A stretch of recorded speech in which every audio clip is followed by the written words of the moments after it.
Welcome to another edition of Orlando Lions Den Podcast. I'm one of your hosts, Jason, JJ, Jose. Cleon, it's Jose. Okay, you got it? Jason is the first name. JJ is just the nickname.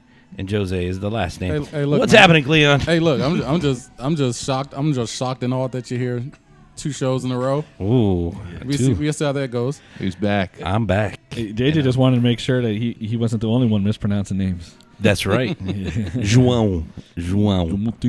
We had to lead JJ on that it was the preseason prediction show, so just so he could show up. They broke the news when he got here. Yeah, they broke the news.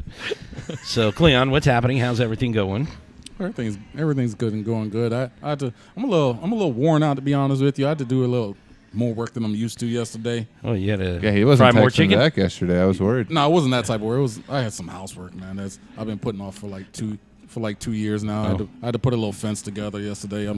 If not, the wifey was going to whip your ass, right? Well, she can. Man, come on, man. Cleon was just trying. He's talking I gotta about watch housework. out, man.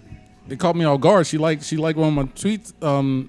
She liked one of my tweets the other day, and it caught me off guard. I'm normally talking real reckless on Twitter because I know she normally doesn't. She's normally not on Twitter, so better clean those. I gotta watch it now. You gotta clean up those DMs, buddy. Yeah. I ain't got too many people in my DM. There you go. Cleon was by housework. He meant he was doing the broomstick thing, trying to see if it stood up. Yeah, did that work? Yes, it worked. Do you need to see the video? Yeah. Yeah. Somebody sent me, man. Did you do the video too? Yeah, he did. Yeah, he My did the wife video. was telling me how she did the video 10 years ago when she was a sophomore in high school. Wow, she was like a broomstick hipster. She was like I did it before. It was cool. Doc Brown, whatever. She was Back to the Future, ahead of her time. Nice. There you go. Somebody sent me one of talking about they stood up an egg, man. I was like, it was actually an OCB player sent me one. An egg? Standing an egg without up. cracking the I'll show you bottom? the thing. Bro, they were standing up like this. It's rigged or something, man. That thing, I tried maybe it. It didn't that's work. because the I tried moon. it. It didn't work. They probably just That was BS. slammed a little Yeah, bit. that's right. Eddie, what's happening? How's everything going with you? Good, man. I still, in shock that we saw like shape formation in the preseason game. So I'm still riding that high. Awesome. Nothing. Clean sheet. 3 points. Mr. Tech over there, Alex the Swag. What's happening? Just making sure it's perfect. No, what's happening? And we got the video going on too. So We're gonna try it. and try this out and see how it works. We're always trying. For some reason, some of you guys decided you want to look at us. Yeah, I know. Yeah, they got. I never under. I And was then thinking you got, that today. You got too. the I two was biggest like, guys sitting next to each They got other. they got the camera on the 3 of them. They got me off in the cut, but that's Aaron. fine. Aaron says last night. She says, "You know, it would be really cool if you can get something from the top to Go look down. over top of you guys." And I was like, "She was like, you guys, it would look at your heads." And I was like, "We would look like tires. We would look like balls from the top." She was like, "What are you talking about?" I was like, "She was like, it would be your heads." And I was like, "But what would you see after our heads?" So you see my round body, and she'd be like, she started laughing at us. That's true. You got. We'll do it from this angle. We're the Everyman podcast. There you go. All right, let's thank our sponsors real quick. Accurate Mortgage Group for all your mortgage lending needs. Follow at AMG Lenders on Twitter, Instagram, and Facebook. And for more information, just go to those social media sites, and Leo will have all the information for you.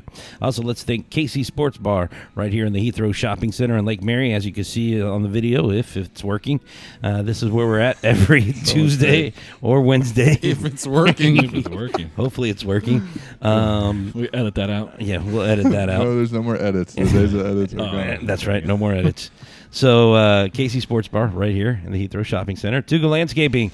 If you're interested in having your grass cut, mowed, blowed, and weed whacked, and all that good stuff edged, get to Tuga Landscaping.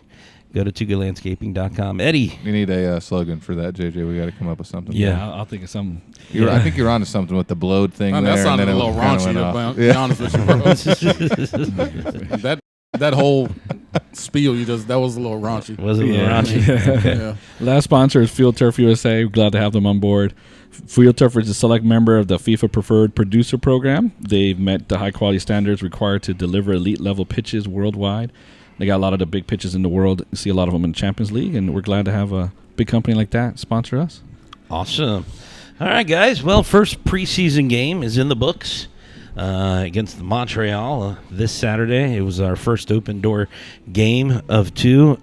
Next week we take on I'm not even going Reykjavik. There you go.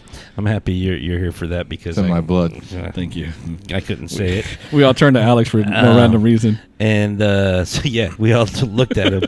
I wasn't going to not even butch that one up. So we play them next Tuesday on the 18th. But Montreal, we get a 1-0 victory with a free kick from Nani that bent like Beckham used to do. And it was beautiful free kick. Hopefully he can get more of those. I wasn't at the game. I was actually at a wedding, so I just saw the highlights and what Mr. David Valentine tried to do online. They look like little ants running around. So, Cleon, tell me a little bit what you thought about it and the formation and everything. Yeah, it was very organized, man. Like it was kind of like culture shock for what I'm used to seeing as far as Orlando City teams go. Because normally you can't, even on television, you can't tell exactly what they're playing most of the time. It's like maybe it's a 4-4-2, maybe it's this, maybe it's that, maybe it's a 4-4-3, But it was extremely organized, like clear lines, bro. Like it was like some crap you see on FIFA or something, man, on the starter page. Wow, Eddie. He's like, wow. Thank you. Wow. The way that you showed it to me earlier makes all the sense. But we'll talk a little bit about formation a little bit later. But what did you think about the game and with the new players? I mean, considering that they were overloaded in Cancun, right, during that long training session they had over there, and the fact that they just got back. I mean, they had a great work rate. I thought they worked hard. I thought they were pretty organized. It wasn't perfect. There was some errors and passing in the midfield primarily, and a couple bad turnovers, but.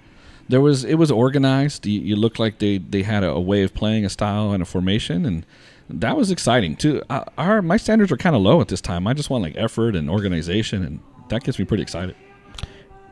Alex? Yeah, I'm with you, Edward. I just want something like to build off of. It was a lot more than I expected, but then I remember that it's the preseason, so there's not much to expect. Yeah.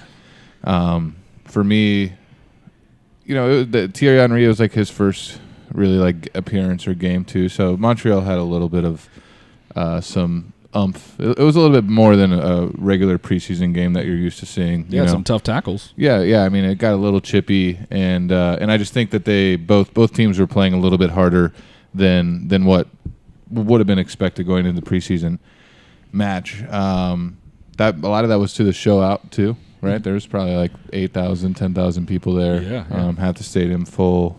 So, I mean, it was impressive. I was impressed.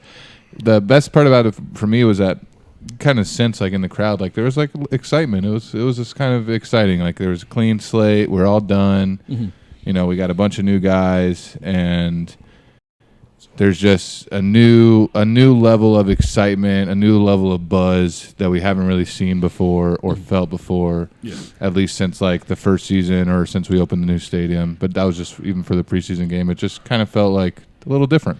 Yeah, it was definitely more full than I expected. Yeah. And I think there was some kind of buzz, but there was also a bit of apprehension, right? We don't know what to make of what the squad is. There's a lot of new players, right? New coach.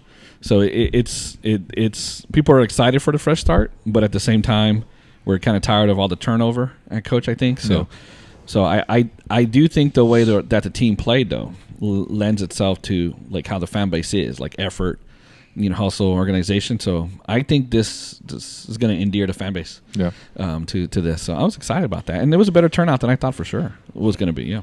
Well, that being one of the surprises, the turnout. Let's talk about the 11 on the field. The biggest surprise being Kamal Miller playing left back, and Yuri Rosell, no Janssen, and no João Montinho. And no Seba Mendes. Let's discuss a little bit about that. What you guys think? Is that something? I know that you had a conversation with the FC Dallas podcaster. You went on their show yesterday, actually. Tell us, Eddie, a little bit about of what you talked about there. And does this surprise with Kamal Miller, should that be a surprise at all? Well, I did talk to Buzz from thirddegree.net podcast, which is FC Dallas podcast, and we'll release that later. Mm-hmm. But yeah, he told me some good information. It was great. He knew kind of what the formation was and how we were going to play, without seeing the game because obviously it wasn't live streamed. And thank you, David, for live streaming. A lot of people got to see that. You're a man of people, David. Thank you for that.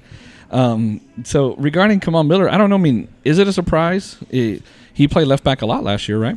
And then he played left back for Canada. I mean, do I think he's a left back? I don't know. I mean, I guess it depends on what system and how we're going to use him. And I know that when he was drafted as like a center back.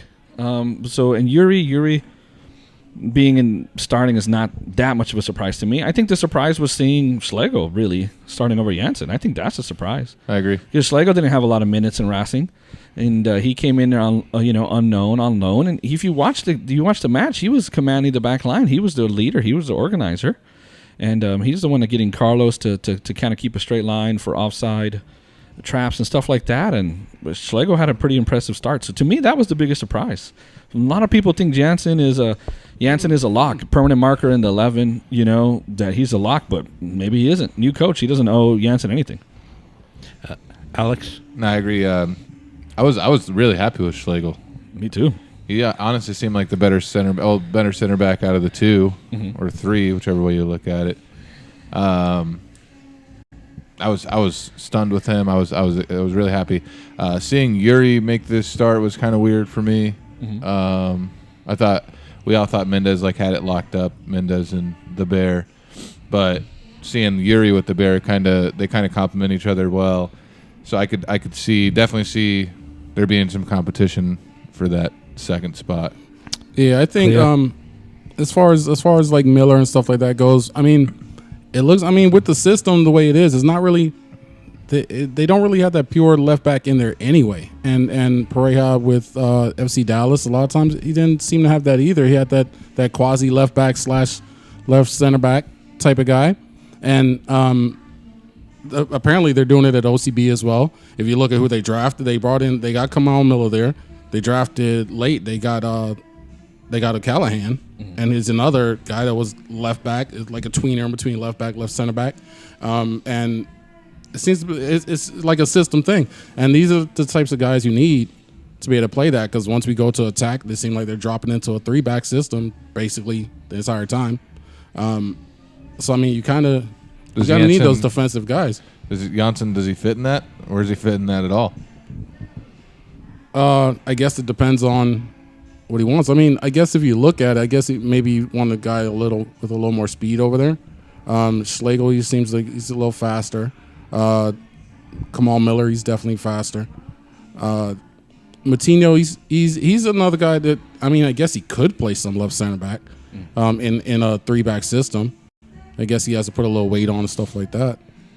I could give him my diet. I could get him on my diet. I can get him up there real quick. My wife will get him up there quick, bro. Yeah, buddy. Hey, where he said, your wife. My wife's got my Chihuahua even fat, bro. Look, at the new training facility, right around the corner, there's get some mofongo. You get your thing real quick right around there. Yeah.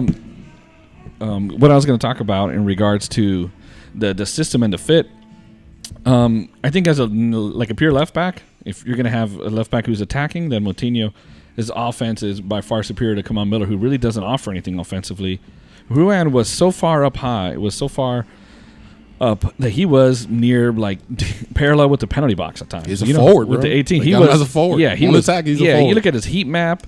I mean, it was all over the place. He tracked back. I mean, that guy's got an engine. It's ridiculous, but he was up there high. And Miller maybe got to midway, right at the end of the final third. That's as far as he got. So one thing we learned about when we talked to the Dallas podcast is that Pareja doesn't send 2 fullbacks at the same time.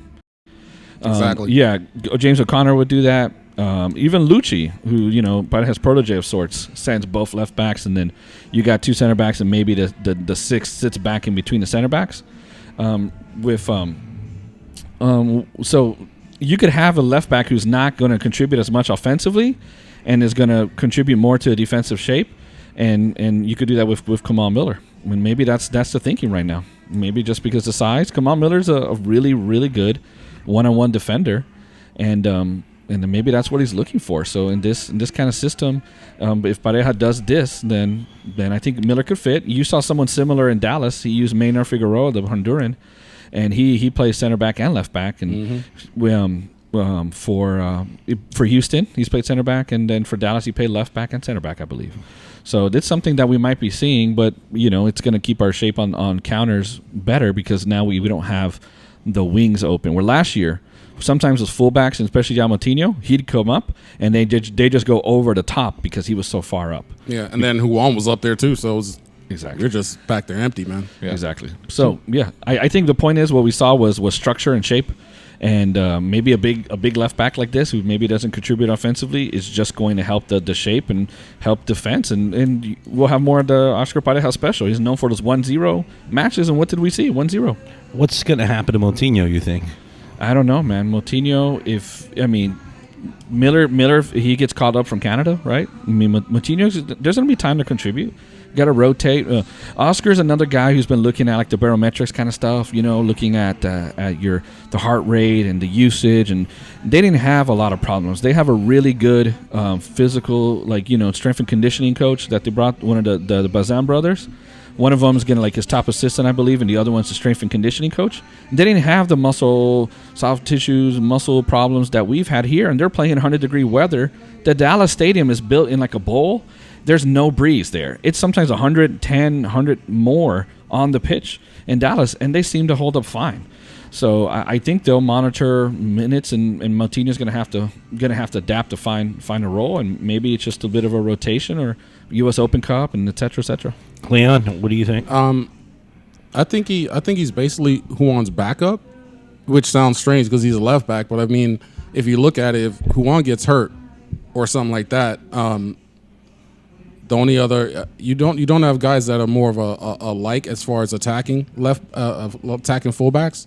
Moutinho's the only one. So if he's gonna have basically use one basically pure defender as a fullback, and the other one as an attacker, if Juan gets hurt, I mean, I guess you'll just switch it basically, and you'll use Juan. I mean, you'll use Jao as the attacker, gotcha. and you'll use Jao as the attacker even if he's on the left. Then it's just the fullback / center back will be on the other side. So you're not talking about like Moutinho replaces Ruan as a right back. You're talking about Moutinho replaces him as the maybe he does. I mean, yeah, you're talking about replacing him as the fullback who goes up. Exactly. Well, how about Kyle Smith? He's a good one-on-one defender. They had him at center back in the scrimmage against Stetson. He's played a little bit of center back, but I mean, I wouldn't want him there. My point is that he's a good one-on-one defender, and if you're going to have three at the back like that, kind of at all times, if you're not, in the 4-4-2 they were doing defensively, then Kyle Smith could do that job if you needed it. Yeah, I mean, there's plenty of options as far as who would be that person. Mm-hmm. Because I think they probably considered Miller as left-sided, basically strictly left-sided. They have more than enough options as far as the other person. I mean, but I feel like Moutinho would be the only other option out of the fullbacks as the guy that's going to go forward. Yeah. You know what I mean? He goes different it's different than the way Juan does it, because Juan just he's just going to get on them skates and he's gone. I can see that, Moutinho's not going to do that, but he's going. But Moutinho to get it up there, he's a lot more skilled. He's more technically skilled than Juan. So I mean, he'll get it up. He'll do his thing, but he'll just do it in his own way. You know what I mean? That's probably like we make a good point, like as far as Juan goes out or has to miss a game or two.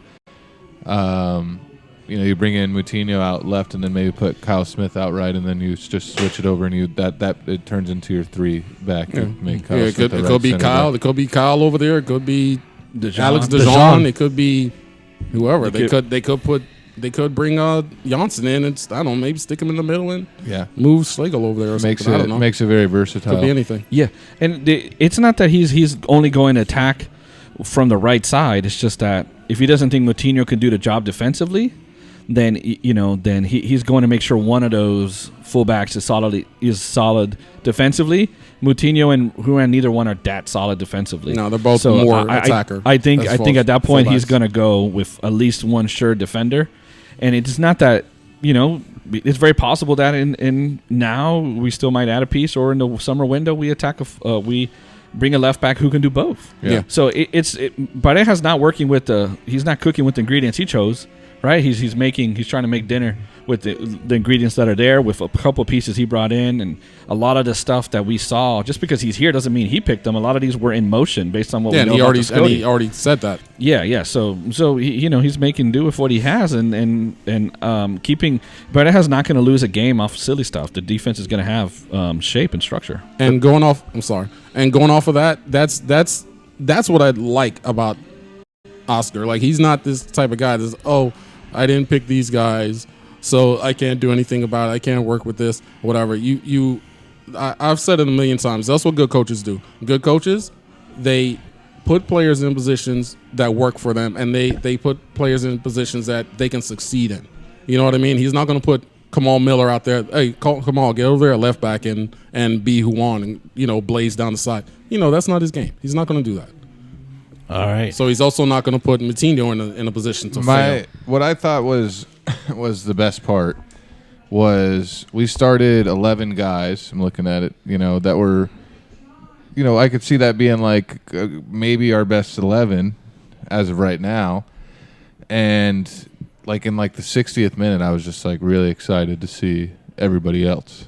Mm-hmm. So like I'm just really happy with all the depth that we have. I mean, you look at guys that are coming in off the bench that could start around the league, like Janssen or Mendez, Mueller. Mueller. I mean, that just wouldn't have happened in years past. We just don't have guys on our bench that maybe could compete for starting roles in other squads around the league. With that being said, my favorite guy off the bench was Pareja, Andres Pareja. He played like in that right mid slot, and I thought he was electric. Had some good touches, some good creativity. I think that he could show a lot of growth potential. I think he could be a dark horse or a person that you see a lot from, especially with what we're building in the midfield with the South American connection that we got going on there. Yeah, he's got good size on him, right? Yeah, he's a big boy. Yeah, yep. and he runs like a horse. So yeah, the other one they drafted is real big too. That other Desert. Yeah, Desart. He's a big boy too. Yeah, Desart. Yeah. Well, I want to talk about too. Pareja didn't just sit deep, and when he came in, Mendes was the guy that was sat deep, and Pareja was that 6 and 8 role where traditionally in Colombia he was like that 6. So I'm excited about that. All the midfielders. I mean, and the Bear was just you could just see the game running through his veins. He just running through his veins. Man, that guy just got it in his bones. Running through his veins. He came out. He was a kid that was kicking a soccer ball when he was 8 months. As soon as he could walk, he was kicking a soccer ball. You could just see it when he's on the field, and that really excites me. Just what pops into his mind and the creativity that he has. It reminds you of like a Nani or a Kaká. He's just on that level of creativity. And he had a back heel flip to Benji, I think it was, and I was just like, oh man, they're gonna work this out, and I think like we've been speculating, the Bears going to be one of the better signings because that him and Galese going to be our two main ones. Well, you could see his technical ability. You saw some of that Brazilian, Jugo Bonito, where and him and Pareja and Yuri and those guys, they're all technical players, and you saw some little magic. I thought he was going to rip one in the box. He had that little FIFA that like fake shot, right? He went left, and then he laid it off to Pareja, who revised it. But that was nice though. He was everywhere. Little things he did well, just like body positioning, getting into spaces, right? He would work well in tight spaces, kept the ball a lot, and then he would present himself as an outlet. It's just I like seeing intelligent players, and you could see Urso as an intelligent player. All right, guys. So let's talk about the 11 that was out there for Montreal. Do you guys? For Montreal? I mean, sorry, for Orlando against Montreal. Do you guys think that this is the starting 11? Who wants to go first? Yeah. I mean, do you think it's the starting 11, or do you want it to be the starting 11, or both? No, I mean, I think you could switch Yuri for Mendez. You could switch Schlegel for Janssen. But other than that, I don't think he can. I think that's it. I mean, no, I agree. Hold on. I agree. I mean, Cleon, I thought Schlegel was the better of okay. the center back, so I don't think you would take him out. I would like to see Schlegel start. So you're saying no Janssen, Antonio Carlos, and Schlegel, center backs. those two. No, I was talking about it's not necessarily a thing of Carlos, but Schlegel. I don't think he's coming out that middle, bro. Well, you think just from one preseason game? Well, I mean, he was really good. He was Yeah. really good, and everybody said when they signed him, he's one of those gem dudes. He's like who won. He's got that passion too, and They were Well, I trying mean, to they were he trying was- to get him last window too. They said, statistically he's very good. and they He talked just about. played. He Didn't just play a didn't lot. play a lot. And some people from Argentina, some of the fans are talking to us that Racing is just one of those clubs that you have to compete all the time. They don't really have time to develop players, right? They famously have like a 38-year-old center back, but he scores a bunch of goals off of set pieces. So they still play him. Why? Because they need a win. So the fact that he didn't play a ton of minutes is not that indicative of his ability. yeah. And the fact that he walked in like that, and even before Carlos came in, I mean, I always saw. It seemed like Schlegel was the one always working with the starters. That's exactly what I was about to get into. Like Schlegel, it seems like from the time camp is opened, they've had him right there, bro. Now, like what- it hasn't been like a in and out type of thing. But what if it's just let's see what we got? It's a loan. Let's throw him out there early. Put him for Versi. Do you so. think it's that? I don't. I don't either. I mean, the way that he looked like he was there to stay. I mean, he was like, not only was he the best center back on the pitch, he was like controlling the whole back line. You know. And So even that shot by Rudy who got through, right? Schlegel did come up and he did get around him, but Kyle went and just tried to kick like a Rudy and completely missed him. So that should have been dealt with. That wasn't like a bad play by Schlegel, but he won most of his tackles. He distributed the ball quickly. He organized the back line. I was impressed, man. I'm simple, man. That enough was good enough for me to pick up whatever option they have. no, yeah. I'm done. It's like, make the phone You know call. what? Sub. We got how many subs in the preseason? Sub them out. Can you sign right here, please? Yeah. Did I? And No, I mean, I thought he was the most surprising. what do you? for Get, the fan base seems to really like Janssen. Like feel like there's a lock. What's your opinion, JJ, on Janssen? My opinion on Janssen is I think he's good. I haven't seen Schlegel play, to be honest with you. I didn't go to the game on Saturday, so this Tuesday coming up, I'll see him play, most likely, hopefully, and then I'll give my opinion. Janssen is a big brute. He has that European, Swedish guy that, doesn't take any BS in there.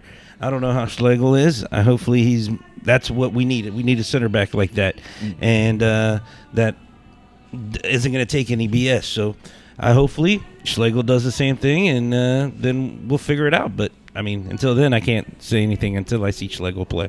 Yeah, I mean, like Janssen, he's a big dude. He's all that, but I mean, a lot of people have said it, not just me or even I think for the most part, everybody did at some point, especially late in the season.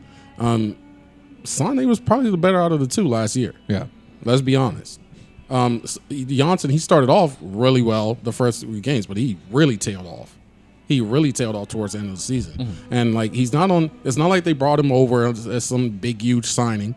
Orlando City fans have kind of made it out like that. Mm-hmm. Like he's some massive signing they had, but he's not. He's just he's just a pickup. So I mean, he's as they brought him in to see if you win the starting job. They started him right away. Mm-hmm. He kept it all year, but it's not like he's on some big TAM contract to where he's like locked in He's starter. not Ico Power or anything, right? No, he's not. I mean, he's on like 280.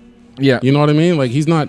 I don't think he's on some big locked in thing. Like he's if somebody came in and it's beat him out, he's gonna get beat out and he's gonna be coming off the bench. And to have like in this league, you need to have like 3 or 4 starting center backs. So it's not like who cares? Like whoever wins it wins it. It's a new coach.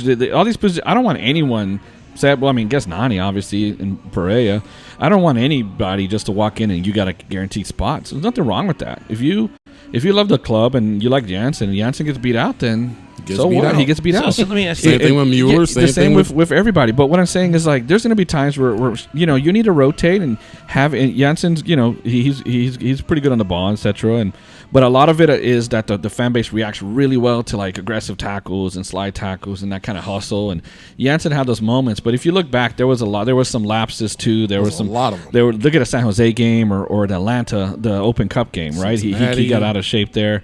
Cincinnati. It's not that he's not perfect. There isn't a perfect defender. My point is that he wasn't like this like shut down stud that everyone's thinking of. And if Schlegel comes in and he's got upside and he's younger, etc., then he beats him out. So and it's good to have depth, like Alex was saying. Schlegel's he's on loan, correct? Yeah. Mm-hmm. So loan to buy. Huan, perfect example. Last year was on loan, correct?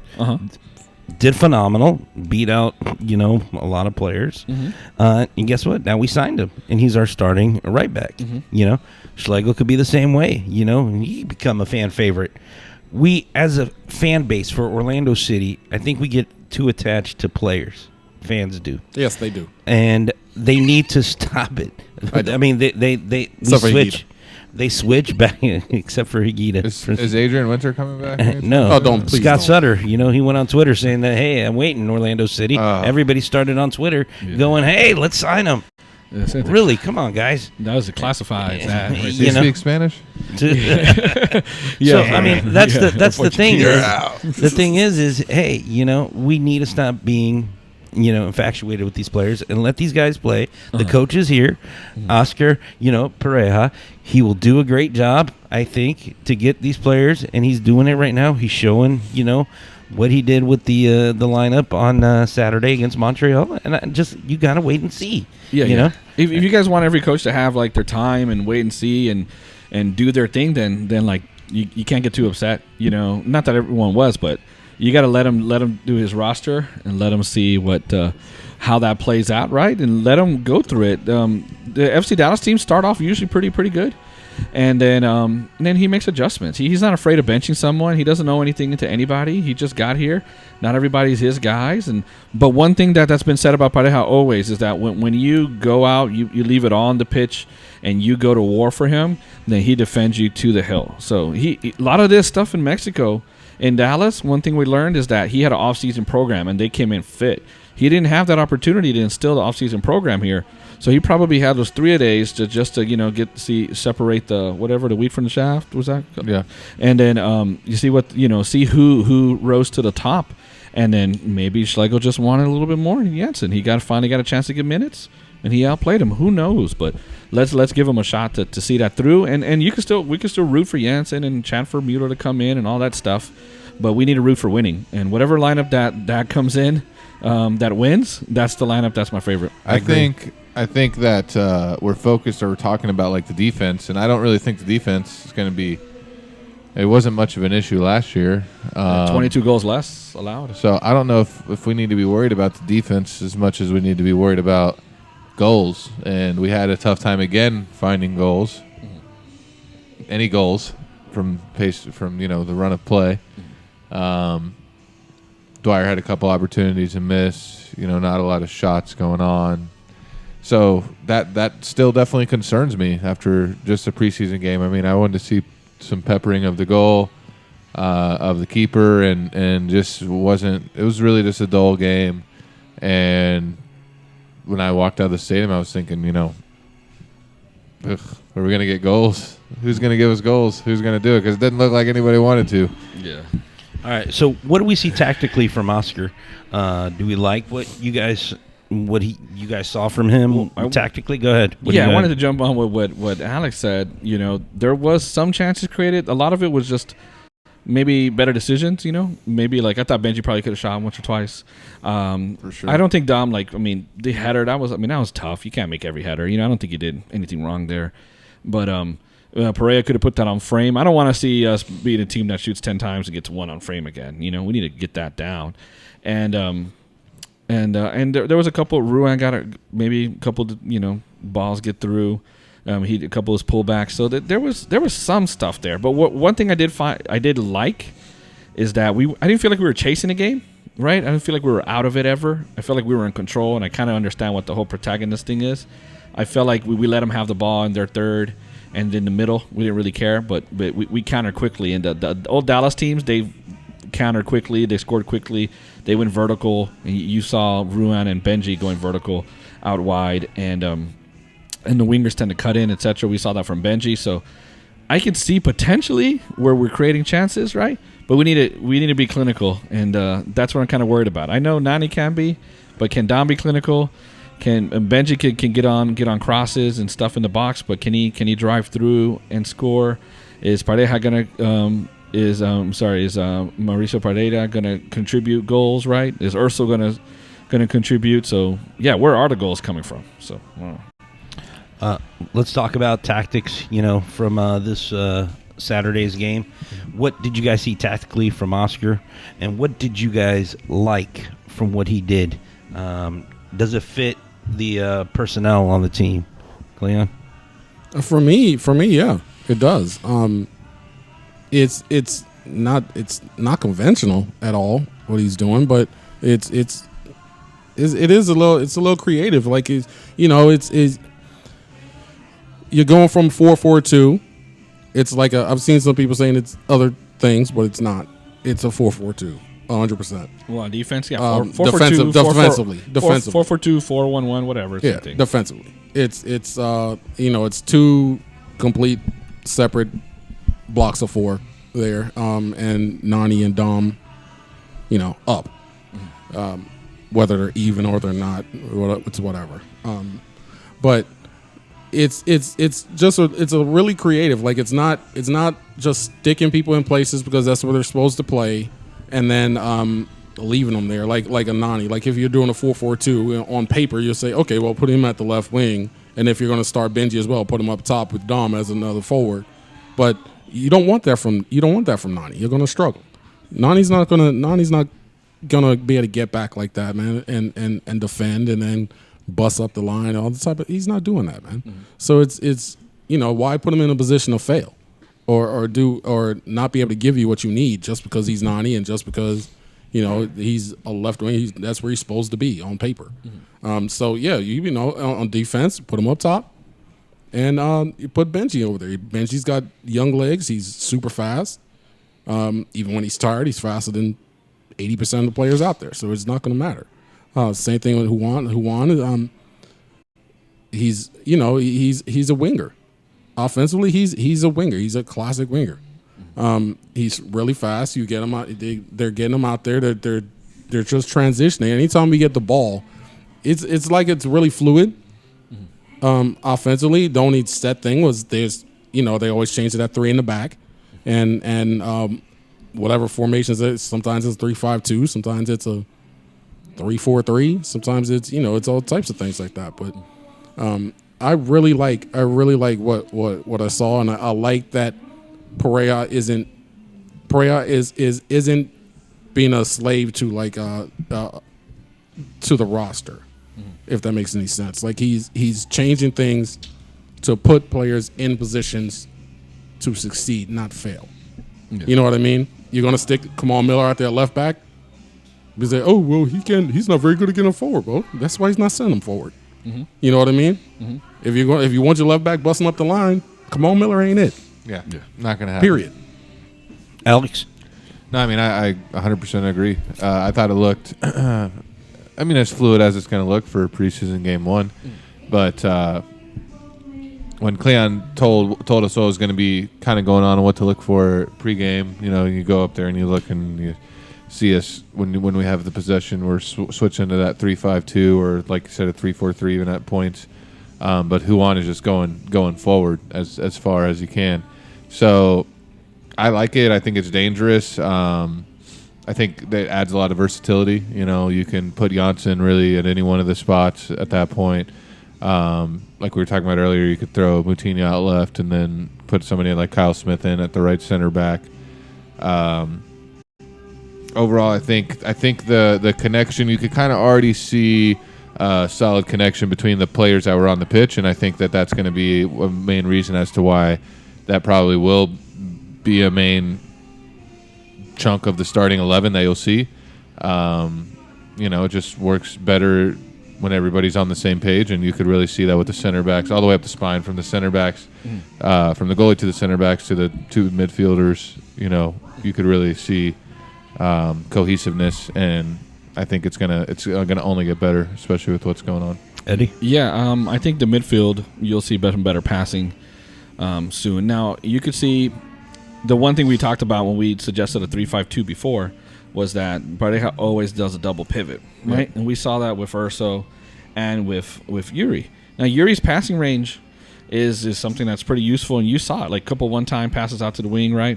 stuff like that. Mendes, when he came in, was a little bit more sloppy, and his passing range isn't as big, so as far or whatever as expansive. So I'm wondering how that's going to work out, but. You'll see a lot of interchanging in there. Sometimes Yuri sits in front of the center backs to make it 4, right? Sometimes he was going up a little higher. When you see Ruan come up, you see Mauricio go in and kind of take the space, right, to the right. Or Urso go and do that and present themselves as options to kind of combine. And Nani goes wherever he wants. Nani was there to the right quite often too. And in Nani being up top, he ends up kind of being central, and you see him spray balls left and right. And Dom's best season in KC was with 2 strikers, basically. I don't think Dom's creating a lot of his own chances ever. I mean, much anymore. I think Nani and Pareja can be useful for that. Yep. Pareja almost had a couple through balls that got right through. Benji cutting in. And one thing I want you guys to look for is that you're going to see a midfielder kind of come in to the right middle, and Ruan's going to go up really high, or whatever fullback is attacking, and then. That's where the crosses are coming from. The wingers aren't going to sending crosses in. People are worried about Pareja on defense being a right mid or right winger or whatever. It's not really what he's playing on offense. He's kind of floating in the middle to the right at that point. Yeah, he's playing the 10. Yeah, he's not playing like a right winger. The crosses are not coming on Pareja's system. The crosses don't come from the wingers; they come from the fullbacks. And plus, I don't really care if we send a big, crosses in the air. We sent one into Dom. He got his head on it. But we have a 5'8", barely, center forward. So, I mean, what do we need to be sending a ton in the air for anyways? but somebody's dog died back there or something. Man, wow, that what was that? They got some air supply, but she was running out of air supply. Oh, so when you see, what Pareja does is he pushes things vertically. Benji's going to stay out wide. But then he's going to cut inside, and then he's going to be another person that gets in the box, and then Nani kind of floats a little deeper. And then Ruan's going to come in and run down the touchline. So what Pareja's system does, he'll concede ball and in the middle of the pitch, and in your third, and if they take it back, it's a quick strike. Okay, we're not going to pass 20 times and score. His offensive scoring seemed to be mostly quick strike in Dallas, and before you know it, you thought you had the ball, you had control of the game, and now you're down 1-0. And then defensively, structurally, the team is sound, and then that's how Pareja wins a lot of 1-0 games, or 2-1 and stuff like that. So I liked it tactically. Now it's a preseason game, right? What does that mean? We looked pretty good last year preseason. One game we played 3 at the back, and one game we played like a 4-3-3, and we completely destroyed the Revs, right? So some people are like, we looked better. We scored a bunch of goals last year in the preseason. So what do you guys make of that? So I'm going to go a little bit with the tactic real quick, and then go back to your question there, Eddie. Cleon was talking more of the false 9 for Nani. Mm-hmm. All right. David Villa, when he was in New York City, all right, he's a striker. But what was he? He wasn't a striker. He was just basically all around that front area. He was mostly a false 9. Wayne Rooney, another one. Yeah. Same thing. Same. And when we had O'Connor and Christ, we play our players in positions. That's it.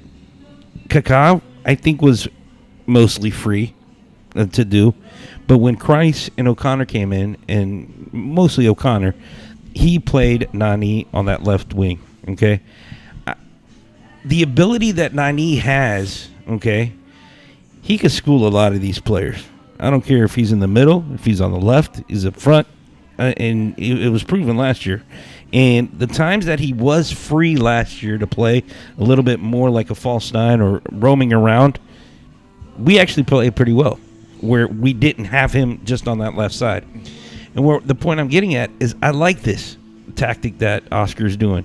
Letting Nani flow around, do it, because you have your Benjis that can come in, pass the ball, take the shot, score.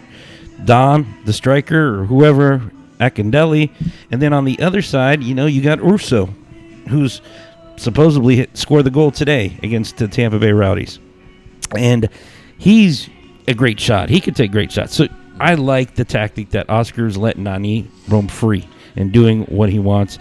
And if you look at the European Cup, when Cristiano Ronaldo went out, Fernando Santos let Nani play free and didn't let him go on the left wing. In Portugal, he's done that quite often, right? He's done that quite often. Yeah, he played centrally. He did the same thing at Sporting 2 years ago, a year and a half ago. And he had like double digits almost assists. So let him go free, let him control and pass it on to whoever he wants and take the shot.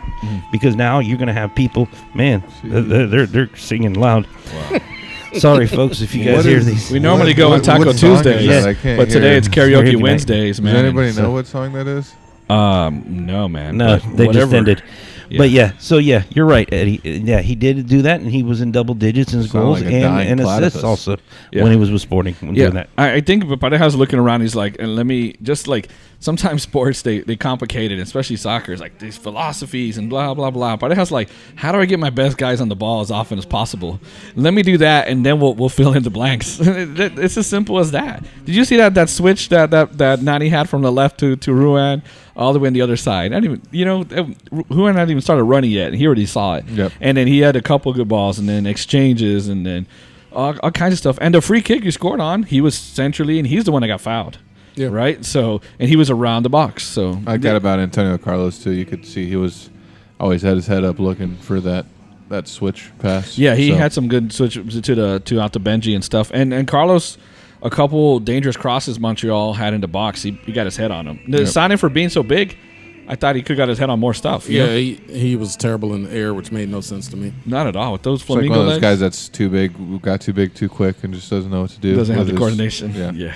But I'm gonna miss Sane like trying to clear the ball, and he got those flamingo legs, right, skimming the guy's nose, just wow, and then he get mad that there was a yellow for. I missed those, man. It looked like this. You guys were on TV now, so just like whoop. I mean on YouTube. So I'm gonna miss that, but yeah, I think put your best players on the ball, and I think it's gonna help our strikers if whoever it is, if Nani and Pareja are around the center and contributing to final balls. Yeah, tactically thinking about it with the scoring and stuff like that, I believe it might be okay. I mean, because really you've got two strikers out there. You got Benji and you have Dom. And Benji, he's playing defensively. He's on that wing, but he's up there with Dom. He's up there with Dom. Once we get the ball, he's gone. Yeah. Nani drops back. He's a false 9. So once we take possession, he kind of drops back to like a second 10 with Mauricio. Uh-huh. And a lot of you saw a lot during that game. Benji was getting in dangerous positions. He was making bad decisions when he got in those positions, mind you. Uh-huh. But he was getting into those positions purely off of speed. Yeah. Like he was gone. Yeah. And he was in on goal, and then he was like, oh, should I shoot it? Should I pass it? But I mean, you would imagine that should get cleared up. Yeah. Like at some point, Oscar's just be like, look, man, you just score the ball. Yeah. Score the ball. You're not very, very good passer. Just score the ball. Yeah, and he had that and steal. He'll be fine. He had that steal high up where he should have probably shot it, and he kept driving. And then he fell in the box. I don't know if he dove, but the ref made it look like he dove. But Benji goes down pretty easy in the box, let's be honest. And then Ruan did get fouled. I mean, Ruan got shoved in the face. I saw that pretty clear. But look who was in the box, our left winger and our fullback. Yeah. They were the ones in the box with Dom at a given time. So it almost, if you take a still picture at certain points, it almost looks like 3 at the top. But the three is Benji.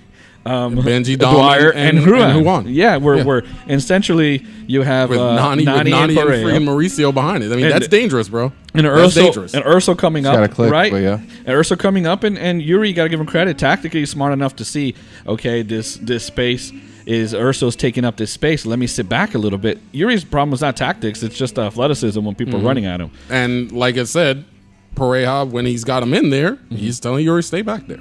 Yeah. You know what I mean? So he's not putting Yuri in a position to fail. Like, hey, be box to box, get all the way down there. Once you get all the way back, Yuri's, it's not good for Yuri. Yeah. Yuri's good in a stationary, and, Yuri likes his little space. Yeah.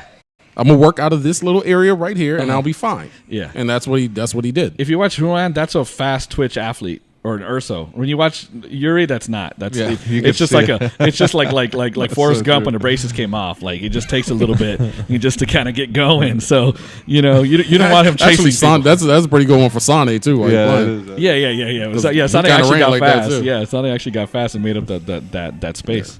All right, let's talk a little bit about the upcoming preseason game, but I want to talk about first the preseason game that happened today, or tonight actually, between the Tampa Bay Rowdies.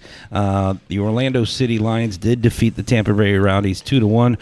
The first goal was by Mr. Murphy of the Rowdies that took a 1-0 lead. Whoever that is. And then Orlando City changed everybody at halftime. Yeah. They brought in Nani. The starting lineup was Nani at the second half. Montinho, Rubinho, DK, Urso stayed in there.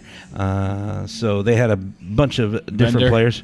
And Bender also. So Bender then scores the first goal Carlos in the did second half, and it was 1-1. And then Urso has a nice cross from João Montinho that comes in and heads it in, and then he steps on the goalkeeper after he heads it in to the Tampa Bay Rowdy goalkeeper.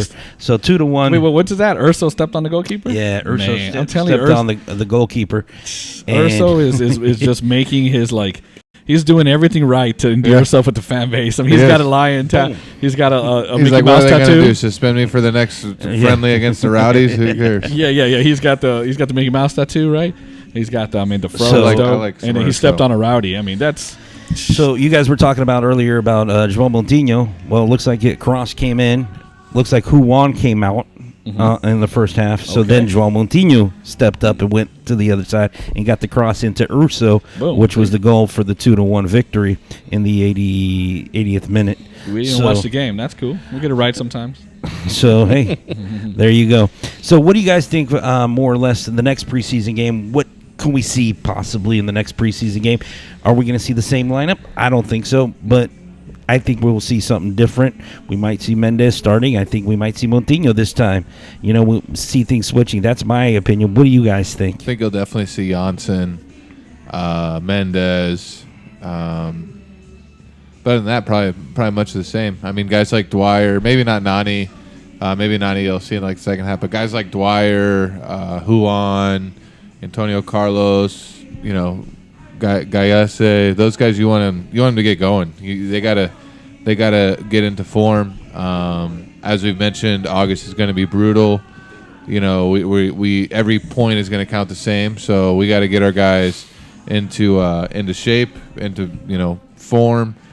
So that way we're not dropping points early. So that way we're getting points that we need to be getting early. Get off to as hot a start as possible, and then when July and August does roll around, the heat comes and the schedule gets really, really tough. Maybe we can't afford to lose some points, if we can get some early results. So for me, I think you see a very serious starting 11, with the exception of some fringe starters that you see in, like we were talking about, Mendez, Moutinho, Janssen. But other than that, I think everything else stays the same.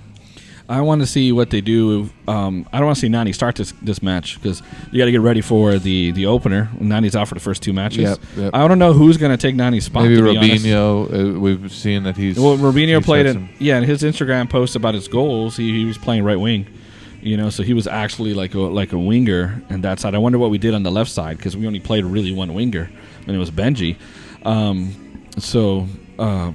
don't know who they're going to play, and I kind of still want the striker spot to not be settled because I thought Tesho looked good when he came in. Yeah, Tesho.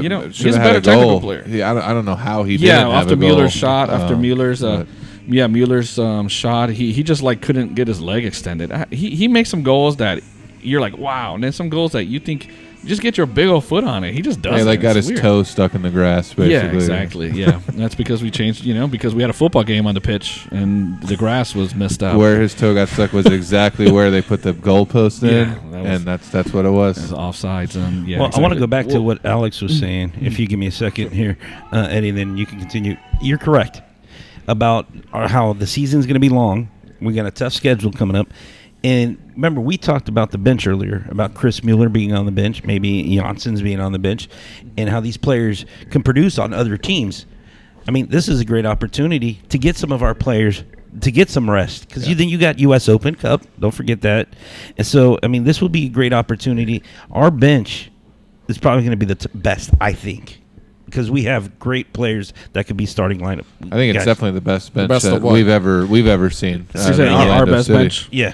Because, Okay. I mean, you're probably going to have Mueller, you're going to have Janssen, possibly Montinho on the bench. I mean, the full 18 every week is going to be a solid 18 because you talk about the 11, and then, like you said, Mueller, Janssen, Mendez or Yuri on the bench, Rowe as the backup We're not going to keeper. have 3 center backs on the 18 like we used to. I mean, it's just in general. It's just going to be Robinho on the bench. But this will be good for when we Tesho. need it. We need to give people breaks, and like you said earlier, but biometrics, Pareja is all about that, The team that He's was been about that getting for us, years. the team that was getting us those gritty draws last year on the road, we'll see a lot of those players come in and substitute in midweek games that'll be on the road and hopefully get us the same results because that'll be at whereas last year it felt like we were getting robbed and those were disappointing results.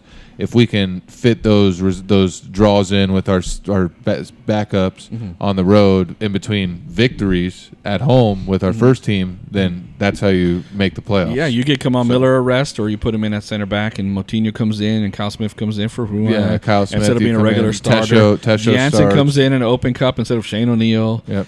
Pareja, Mendez, Yuri. One of those two is going to sit. Pareja, the youngster, and Tesho and Dom and Benji and Patino and Dike and there is a lot of options, but I want to see.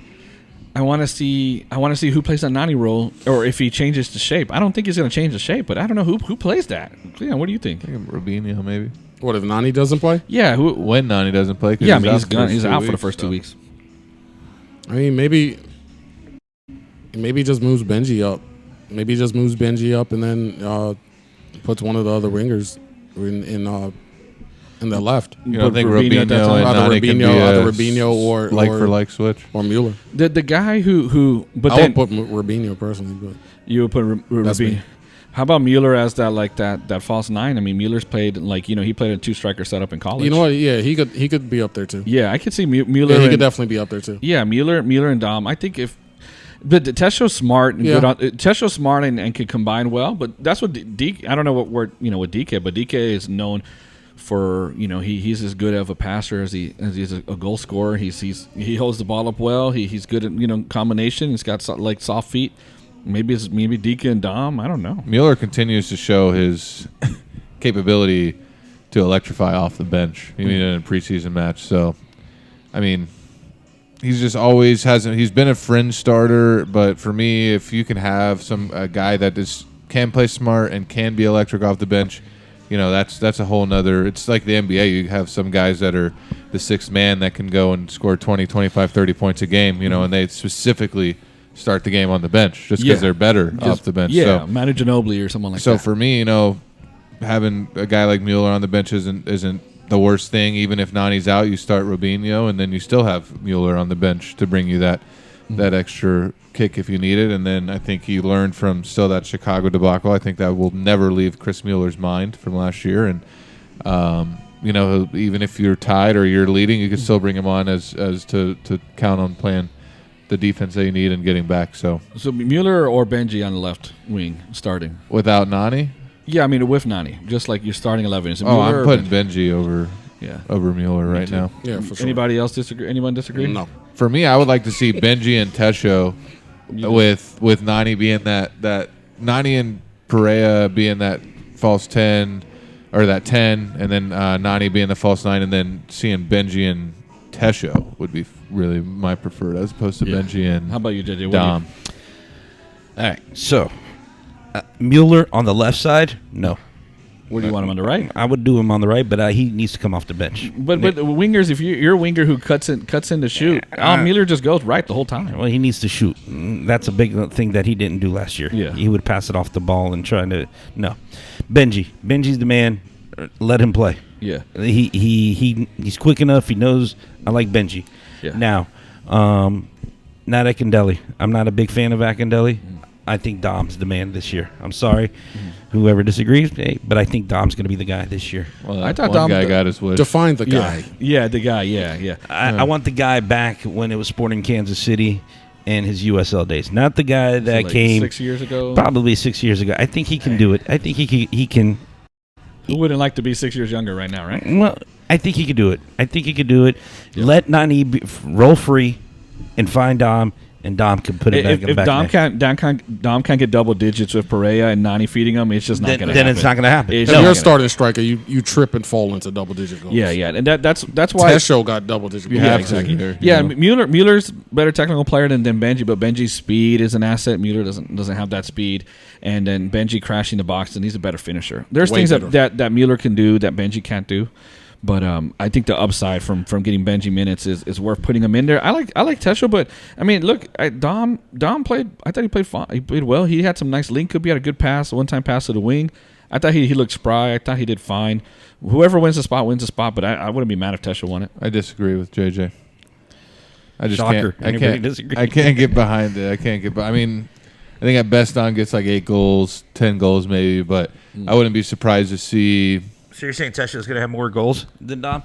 I wouldn't did be last year. surprised to see Benji or DK even emerge. Dang. To be honest, so DK. Ooh, wow. like we're saying, Nah, we're DK's not happening this year. literally, you could put anybody there and they should be able to have double-digit goals. Tesho proved that last year, right?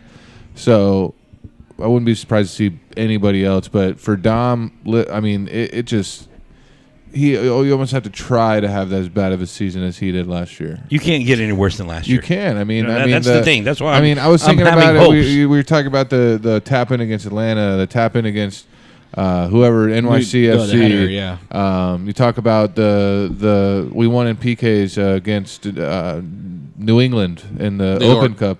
He was only New York, and he was the New only York. guy to miss the penalty kick in all the run ups. You know, it was just like this wasn't his year, and it's just.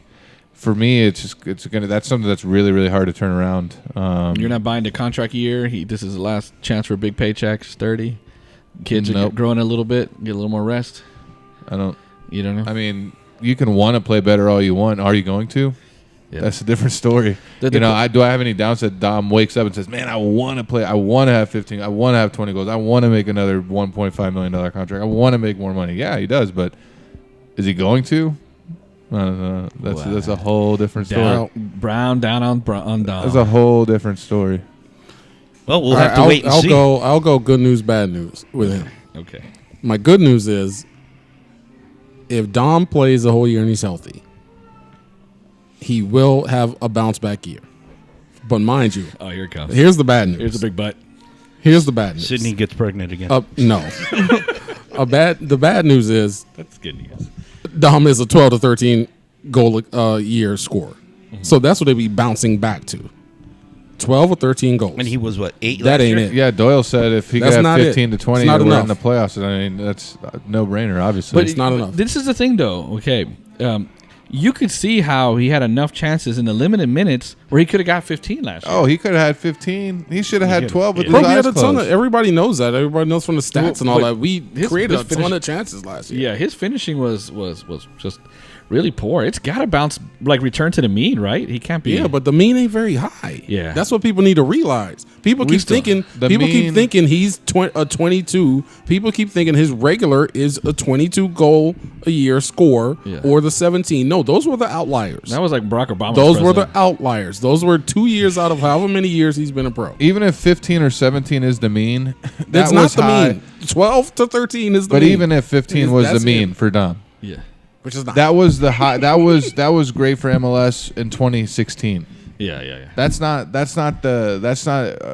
in 2020's MLS. You can't have your star striker can't be getting 15 goals if you want to compete for cups and for shields and for everything. Your starting striker has to be a prolific guy, a guy that you spend money on, that he makes money. He's cocky, he's arrogant, he celebrates, he gets yellow cards because he purely takes his shirt off too many times. The only way That's who you you need as a overcome striker. the only way you overcome that is if your wingers are complete studs like LAFC.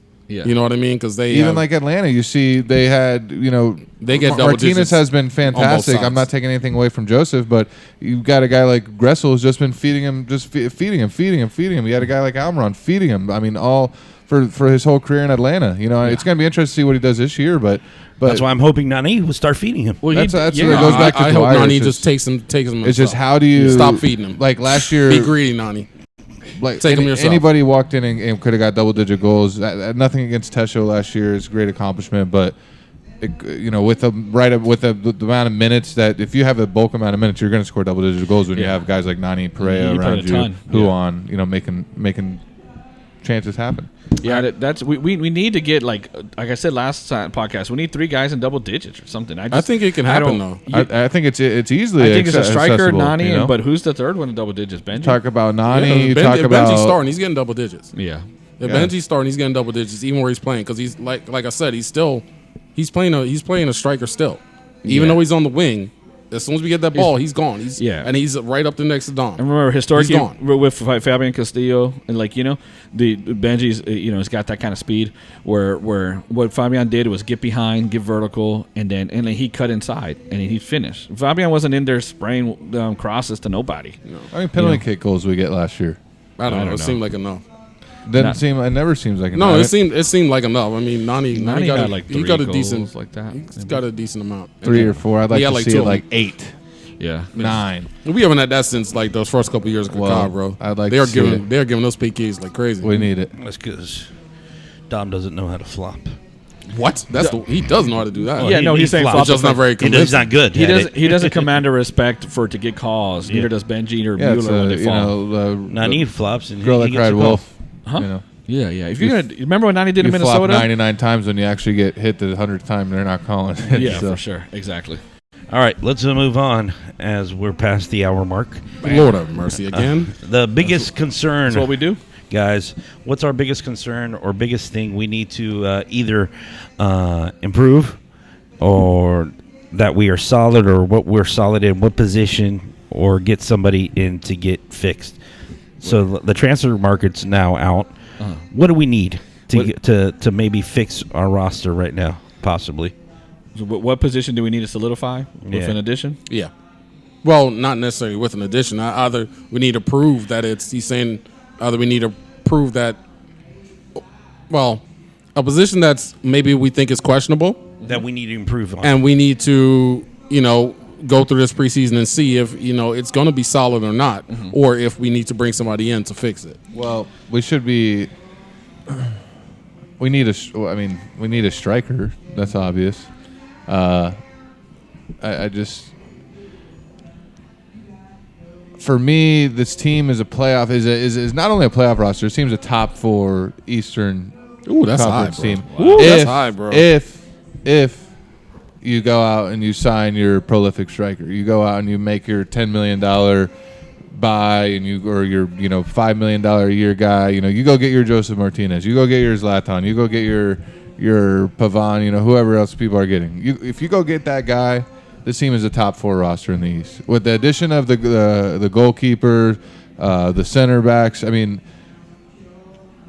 Gillespie himself.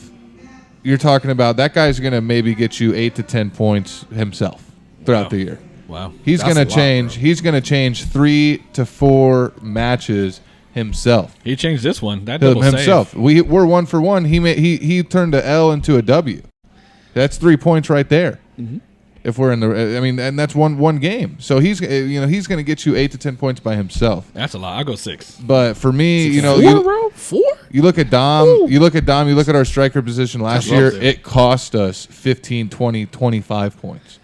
So that's a lot too. I don't know. Look, Alex, I agree with you. I'm the only one that's agreeing with you on that. If we if you turn the points into goals, if we had 15, 20, then we're in the playoffs without a doubt. Like if we had a prolific striker last year, that's what it costs us. And not having if you put a prolific striker on this team right now, you're going to automatically get an extra 10 to 15 points. That's it. And if you get a guy that's like Joseph Martinez, he's going to come in and he's scoring 20 to 25 goals. Yeah, to me, what we don't know the center backs. I mean, these guys are new. We don't know if it's solid yet. We'll see the preseason. We got to see a couple games. We don't know if. I mean, Carlos is the more experienced guy, but Schlegel kind of looked better, and so that still kind of leaves right center back, possibly unresolved since we lost Lamine Sané. I would still like the fullback that could go up and down, a left back who can contribute offensively too. And at some point, we're going to be predictable and one-sided. We're going to have to even that out. If we're not going to play Moutinho or they don't trust him to play defensively, and a striker, But to me, if Dom isn't doing it, I would give someone a chance on the left wing, a Mueller or Rubinho and put Benji up top. When we're gonna go and be counterattack and kind of quick punch offense, speed would help. And Dom, there was a ball that was kind of behind, and he just got ran down by the center back. He's not fast, and so. Brian O lost us 7 points last year, so it's not crazy to think also a goalkeeper can win you 8 points. I mean. Well, fair, but yeah, Galese, he made that double save. That was incredible. But we scored quickly, right after that. And the problem last year is Rowe made plenty of saves and stuff, but we were behind a lot. I mean, how many times did we were the second team to score? We were down 1-0. That's literally the game, like the game of soccer. You go and you play. I mean, it happens in FIFA. You go, you're playing, and you go and some guy has an amazing save, and then 2 minutes later you give up a goal, and you're like, oh my God, what just happened? Yeah, and now your whole game plan changes. Yeah, for me, it's just like I saw where it should have been 1-0 Montreal, and then 3 minutes later it was 1-0 Orlando, and it's just, I haven't seen that in a long time, to where a goalkeeper made a play that not only kept a goal off of for the opponents, but it was a catalyst and turning a goal into for us. And his distribution is much better too. Yeah, I was pointing that out too. I want to say something. I'm going through right now in my head all the positions. And goalkeeper, we're fine. Right back, I think we might need some help on right back. Like Who on? To start or the backup you're talking about? No backup or anything. Because, I mean, really, Kyle Smith or, DeJohn, really? To me, they won't move up. They're not. They're staying more back. If Oscar's playing that right and the fullback's going up, we need somebody that can have some speed. Center backs were good. I ain't worried about that. Left back, you only got Juan Montinho, really, because if you think about it, Kamal Miller's a center back.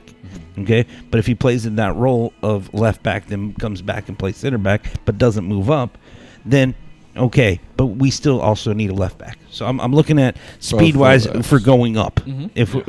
So what happens if Juan and João Montinho go out? They get both hurt. Who are you going to play now in that position that he has one going up or the other one going up? Yeah, you don't have anybody because Kamal Miller can't do it, and nor can Kyle Smith or DeJohn. We're playing the daunting 2-5-3. Yeah, we're gonna park that bus. That's what's gonna happen.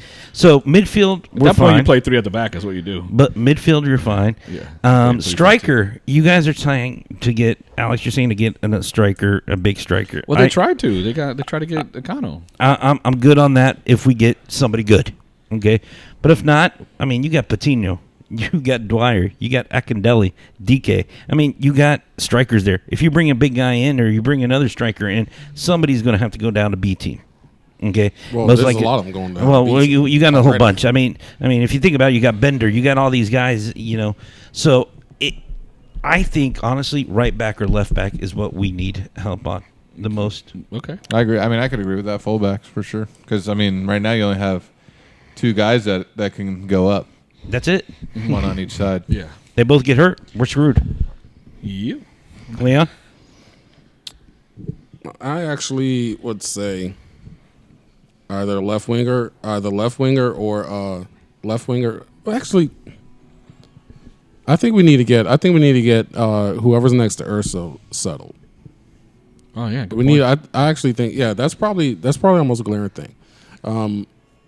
With the whole back situation, for me, for what it appears that Oscar is wanting, I'm not worried. I feel like we have at least 2 to 3 more guys like Kamal Miller or somebody else that can play that role. Mm-hmm. I mean, really, Matinho might even be able to technically play that role. Mm-hmm. You might hold him back more than you'll be used to, but I mean, technically, he probably can do it too. Yeah. I'm not that concerned with that because of the style he's playing.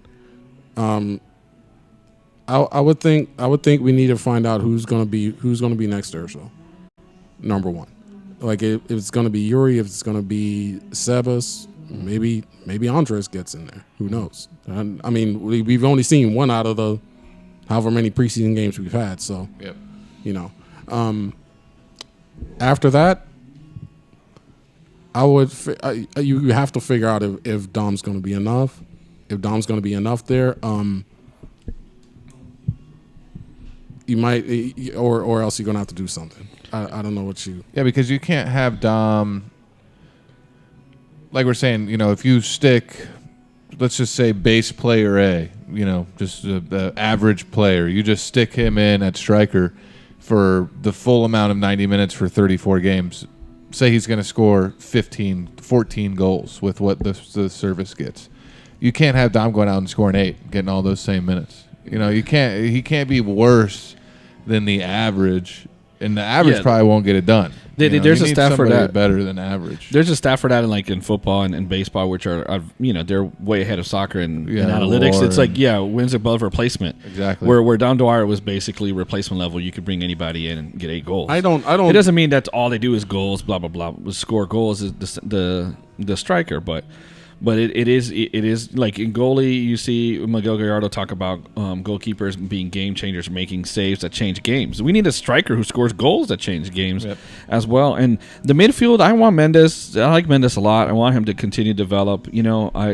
Urso did go deeper and at times, and Yuri kind of went up. So Mendes and Urso, I could see kind of flipping more. Maybe Urso stays back a little bit more. I want to see Mendes develop. I think he's a heck of a player, but for now, I can kind of see how Yuri complements Urso a little better, especially with the long passing. Yeah, with the long passing, and obviously look at the additions they try to make. They try to get a striker in Herman Cano, right? So they saw the same need we did, and then they try to get a left winger, Alex Castro, who was known to be able to track back and have a good work rate defensively, but also get a vertical. Like he was known, he would get all the way back like Benji had to do. So they're aware of those necessities. So I would still like both of those to kind of be addressed. So too personally. Late to have a Yoshi and Bear the double. For me, I want to see one of the. I want to see how Mendes looks in there. Yeah, me too. Me too. I want to see Mendes. Because honestly, and I said it before. I don't think it's that important. The whole long passing thing, it's not that important to me. Yeah. You got Mauricio Pereira. Like, I want to see more of him on the ball as the 10, bringing this up. Like, we don't really need to be bypassing, and he's perfectly fine at that anyway. Finding Benji long and things like that. Nani will be back there too. I don't think we need. But I don't think we so much need this deep passer like that. But I don't think you necessarily need that. What I'm saying is that Yuri's a little more.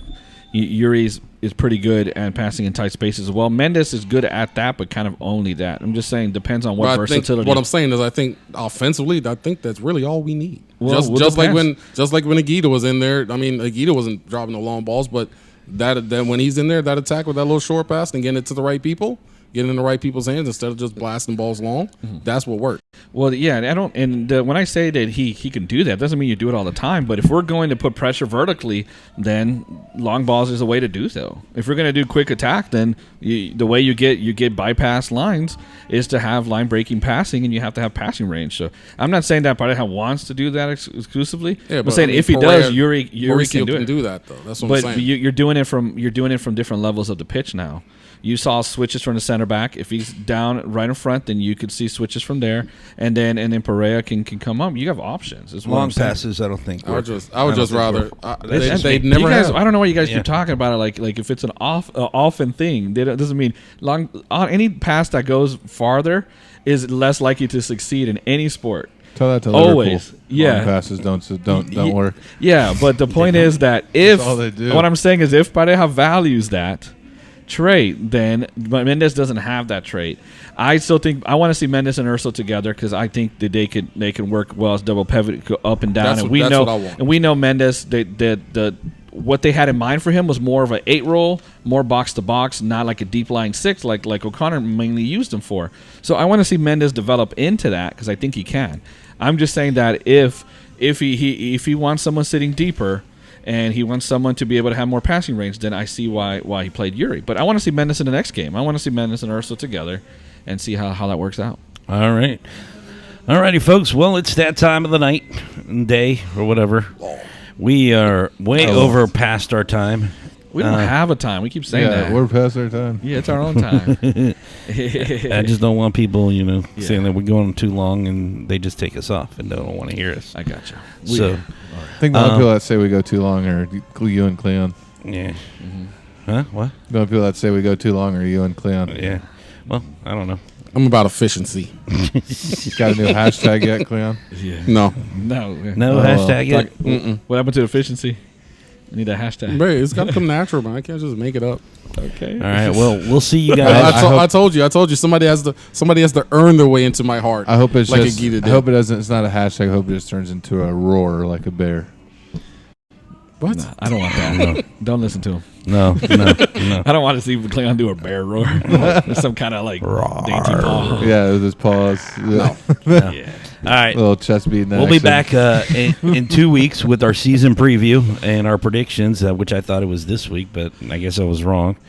I can't read text messages. That's I guess why we had to put a tweet out so you could see it. Yeah. You know, you didn't respond to those texts. well, Trying you to know, get I work. that YouTube I password work. confirmation code. I work. I didn't even get that. I didn't get any Oh well, whatever. text messages. We figured it out. All right. So 2 weeks, we're back. Next week we got Orlando City versus Reykjavik FC Reykjavik and SC Reykjavik FC. what are the Iceland champions? They're in Iceland. Yeah. The champions from Iceland, right? Very good.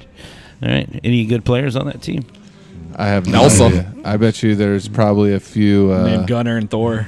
Yeah, a Gunnar, Thor, few people Elsa. that end with SSON. There's Yeah. a few last names. Yeah. Sons. The sons of someone. Eric's son. Well, remember, Thor's son. they were good. Gunner's son. They were good in the European Championship.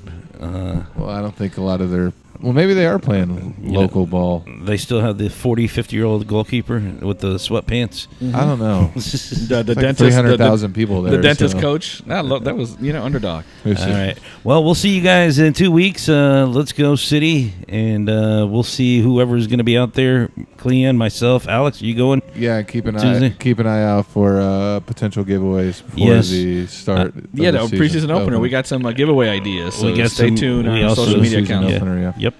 So, Oh, let's shout out a couple. We've been on IG Live for a little bit during the show. Yeah. We had a bunch of players come on. They Yep. were in the Yeah. chat. I saw you. Nick O'Callahan, I got your name right today. you get it right? Oh, yeah, yeah, I got yeah. him. Okay. He was in there. What's up? We saw Moises. We saw a Yep. bunch of OCB players. Yeah, OCB yeah. players.